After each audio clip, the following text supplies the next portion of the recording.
Once upon a time, there lived a beautiful princess named Snow White. Her stepmother, the queen, was very jealous of her beauty. One day, the queen ordered a huntsman to take Snow White into the forest and leave her there. But the huntsman couldn't bring himself to do it, so he left her to find her own way. Snow White wandered through the forest until she came to a small cottage. She knocked, and when no one answered, she went inside.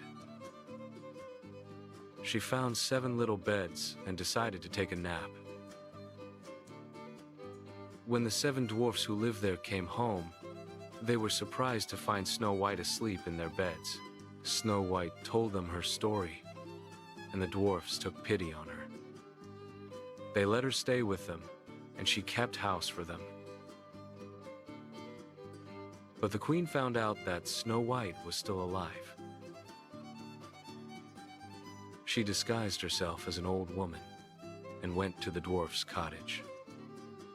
She offered Snow White a poisoned apple, and Snow White took a bite and fell to the ground. The dwarfs were heartbroken when they found Snow White.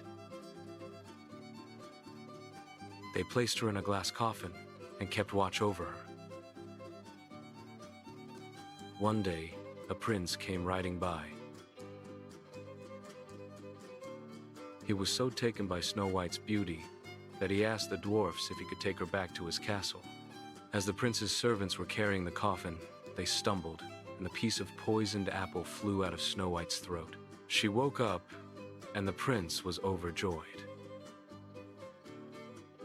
They fell in love and got married, and Snow White lived happily ever after.